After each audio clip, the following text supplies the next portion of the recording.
Halo semuanya, kembali lagi di video pembelajaran kita kali ini dengan materi pajak penghasilan untuk wajib pajak badan.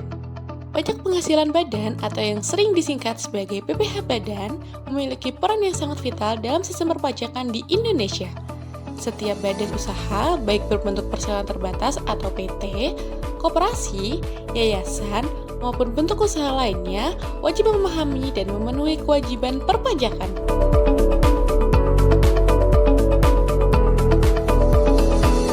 Pajak penghasilan badan adalah pajak yang dikenakan atas penghasilan yang diterima atau diperoleh oleh badan usaha yang didirikan atau bertempat kedudukan di Indonesia. Pajak ini merupakan salah satu sumber pendapatan negara yang digunakan untuk membiayai berbagai kebutuhan publik seperti pembangunan infrastruktur, pendidikan, kesehatan, dan pelayanan publik lainnya.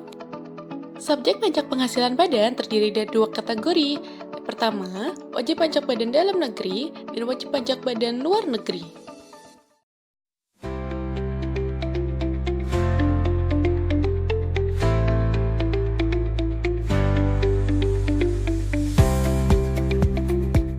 Objek pajak penghasilan badan di Indonesia mencakup berbagai sumber penghasilan yang diterima atau diperoleh oleh badan usaha. Menurut pasal 4 ayat 1 UU PPh, objek pajak penghasilan badan dikategorikan menjadi 3. Pertama, penghasilan dari kegiatan usaha. Kedua, penghasilan dari kegiatan bukan usaha.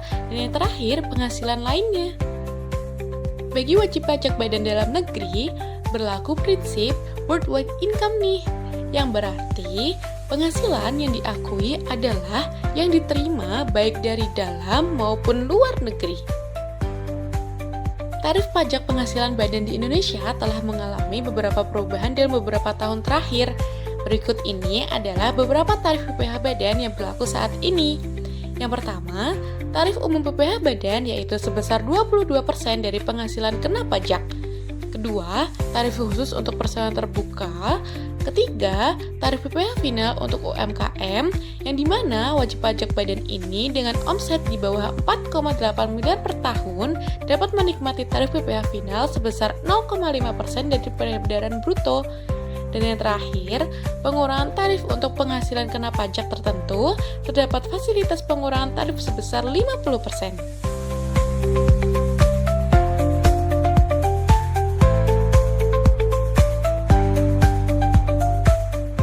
Menghitung PPh badan memerlukan beberapa langkah untuk memastikan semua aspek penghasilan dan pengeluaran diperhitungkan dengan benar. Berikut contohnya.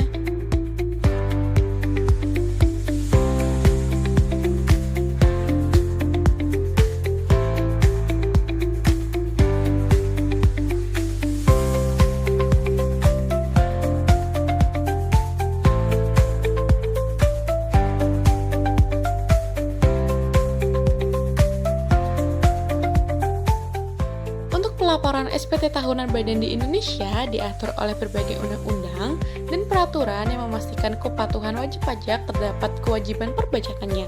Dasar hukum utamanya meliputi Undang-Undang PPh, UU KUP, dan berbagai peraturan Menteri Keuangan yang memberikan panduan teknis mengenai pelaporan dan pemotongan pajak.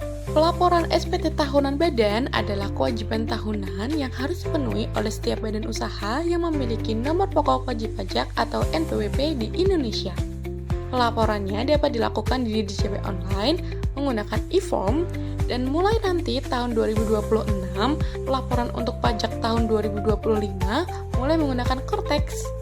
Lebih lanjut, pasal 3 ayat 3 UU KUP menyebutkan SPT tahunan untuk badan harus disampaikan paling lambat 4 bulan setelah akhir tahun pajak. Batasnya yaitu tanggal 30 April setiap tahun, dan jika tanggal tersebut jatuh pada hari libur, batas waktu pelaporan akan mundur ke hari kerja berikutnya. Untuk wajib pajak badan yang terlambat melaporkan SPT tahunannya akan dikenakan sanksi administrasi berupa denda sebesar Rp1.000.000. Jadi pastikan jika kamu merupakan wajib pajak badan, kamu harus lapor SPT tahunan sebelum tanggal 30 April setiap tahun ya.